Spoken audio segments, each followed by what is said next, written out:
个花莲近海规模7.2的强烈的大地震摇过了后，到中昼的12点为止，陆陆续续佫发生着60外架的余震。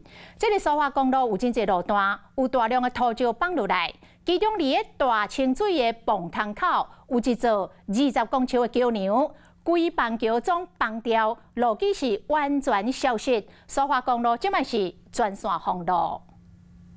下只地震，互花莲的苏花公路直直传出路塌落去消息，佮大片土石直直连落来，互路规断起。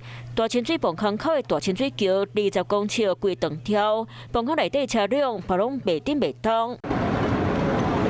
另外，佮林清磅坑出口，有真侪大细粒的石头随所有地震一直跌落来，互规条公路拢袂通。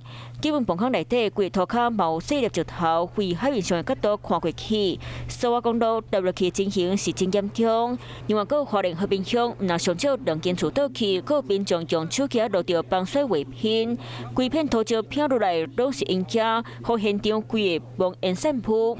哎，有个安尼啊？ 那是几斤？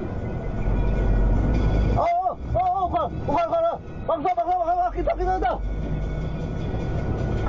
下晡7点58分发生规模7.2强烈的地震，互真侪路断去。苏花路为台九线苏澳到中立路段，台九顶线苏澳到大清水，到中华公路，台北线导岭到台路高顶顶，上少9位石头放落来。即马暂时全线封路，民众出外进前一定要加搁确认交通状况。Hello， 我是易景，想要抢先掌握最及时的新闻资讯吗？赶快订阅、按赞、开启小铃铛，锁定华视新闻的YouTube 频道。